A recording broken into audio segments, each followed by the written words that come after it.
Hello， 大家好，歡迎翻到嚟故事收容所。最近大家唔知有冇喺嗰啲 Facebook 啊、IG、Threads 嗰度見到有一個叫做 Save Lily 嘅熱話呢，就係有兩個自稱老豆老母嘅人講話，4歲嘅香港細路女 Lily 俾瑞典政府非法擄走，至今都翻唔到屋企，請幫手 share 啊，等 Lily 可以翻返去父母身邊咁樣。嗱，本身呢單嘢呢睇起上嚟就係一個求助文嚟嘅啫，咁但係呢，當大家深入了解一下呢件事嘅時候呢，就發覺呢個故事其實都唔係想象之中咁簡單喎。而呢對父母呢個背景好似好神秘咁樣。嗱，佢哋個大女其實出咗世1個月呢，就已經係離世咗噶啦。而佢哋講緊嘅 Save Lily 呢，其實講緊係佢嘅二女。而最近大家成日睇到佢哋出街嘅相入邊嗰個細路仔呢，其實係佢哋第3個小朋友嚟噶啦，就係細仔 Danny。嗱，今日呢一集呢，我哋會同大家由頭到尾拆解一下 Save Lily 事件嘅成個時間線，包括呢一對父母係乜水，點解佢哋會去芬蘭呢？喺芬蘭嗰度發生咗咩事呢？大女點樣死嘅呢？瑞典政府點解要帶走 Lily？ 翻到香港之後點解死都唔肯驗 DNA？咁同埋網民最大嘅爭議係啲乜嘢？而最新嘅發展呢，係父母被捕啊咁樣嘅。好，準備好就開始。首先我哋講下呢對父母先。嗰個老豆呢就姓曾嘅，今年就43歲左右。佢阿媽就姓關嘅，就叫關佩仙，同樣都係40出頭左右嘅。而呢一對父母呢，最令人細思極恐嘅地方就係佢哋呢係高學歷嘅，但係就零社交痕跡。好多網民發現呢對夫妻過去嘅生活啊，喺網上基本上揾唔到記錄咁滯，就好似係空白人生咁樣嘅喎。咁究竟佢哋係咩來頭呢？女主角關佩仙嗱，根據公開資料呢，係語文教育榮譽學士畢業生嚟嘅。咁在學期間呢，咁佢表現嘅成績呢就非常之優異，亦都曾經榮獲呢個恒生銀行嘅社會服務獎學金。攞住呢個獎學金呢，仲去埋英國呢個約克大學嗰度進修1年嘅課程，咁啊主修語言，副修教育嘅。咁佢當年翻返嚟香港之後呢，仲分享過呢個留學嘅見聞，就大讚當地嘅小班教學嘅模式啊咁樣嘅。咁隨住呢兩個人最近喺社交平台俾人熱議嘅時候呢，就有個舊生爆料。咁有個自稱咧係關佩仙昔日嘅學生嘅網民咧，就喺討論區即係 Threads 嗰度發文爆料。嗱，呢位學生咧就話關老師啊，大概喺08至10年呢個期間呢，就曾經喺本地一間中學咧就擔任班主任同埋英文科嘅教師嘅。咁佢就對呢個關老師嘅教學手法印象咧就好深刻。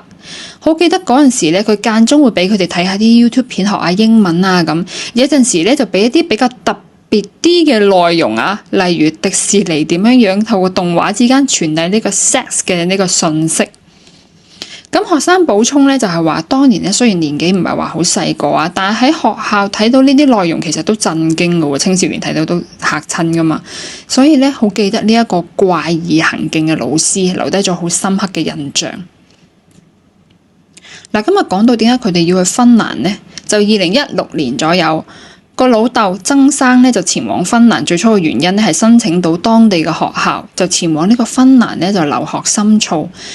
咁呢個老母關小姐咧就跟隨佢一齊前往當地生活嘅。嗱，咁講完背景啊，講下芬蘭期間發生嘅事吓。2019年啊，大女出世，但出世之後1個月咧就夭折咗。咁2019年啊，關佩仙咧就響芬蘭嘅住所，即係屋企嘅自行分娩就誕下長女。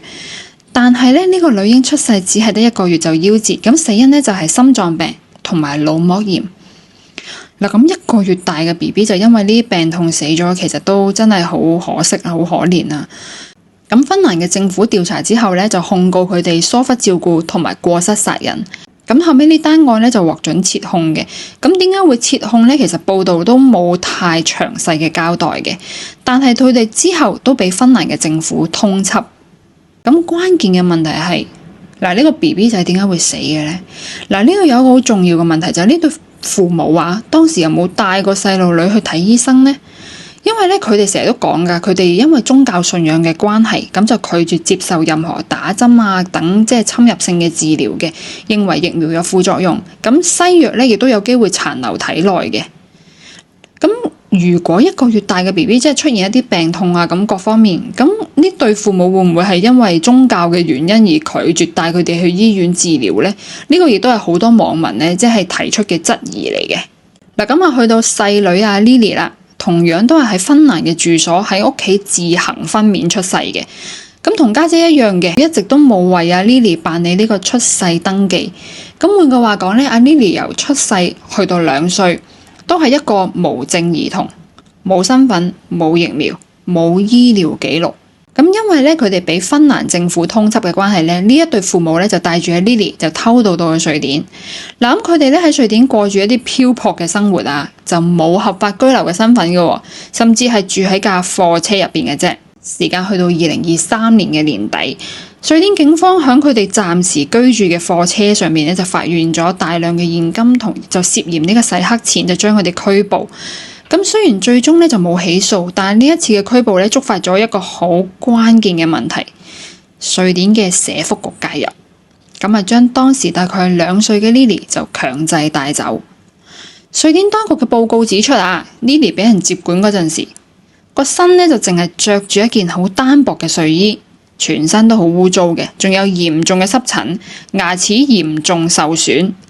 法庭認為呢對父母係刻意躲避當局，四處漂泊，亦都未有能力啊為兒童創造一個安全同埋穩定嘅生活環境，所以決定接管阿 Lily， 咁啊將佢交俾呢個寄養家庭照顧。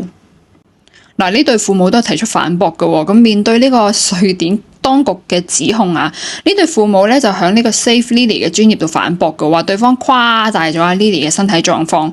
關佩仙仲話每對父母嘅照顧能力都有唔同嘅強弱嘅，濕疹其實本身就都好常見啊，小朋友嘅蛀牙都好正常啫咁樣嘅，即係佢個意思係咁啊。佢仲強調阿 Lily 被接管前啦，好多生活照，咁我哋仲睇下佢仲講咩啊？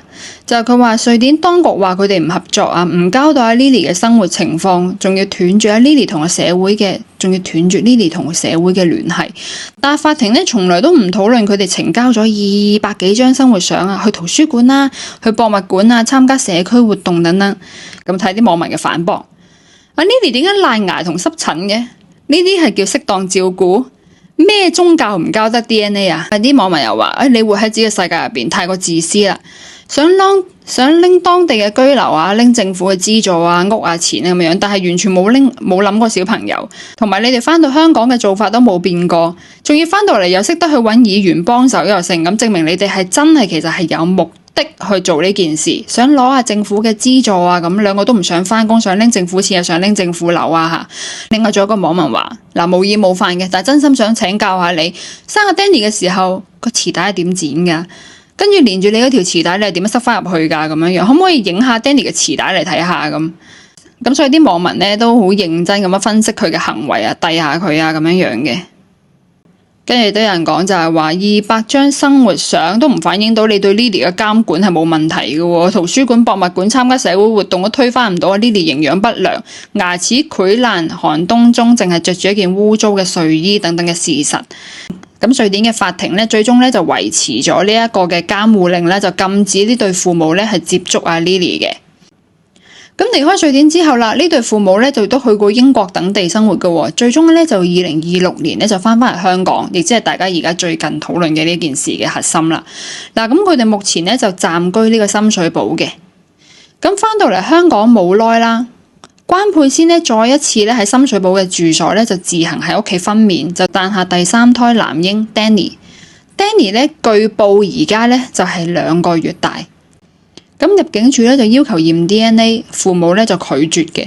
咁由於缺乏醫院嘅出世記錄啊，香港入境處按程序要求兩人咧就提交呢個 DNA 嘅檢測報告，證明你起碼係有血緣關係，你係真係父母噶嘛，防止販賣兒童等嘅不法行為。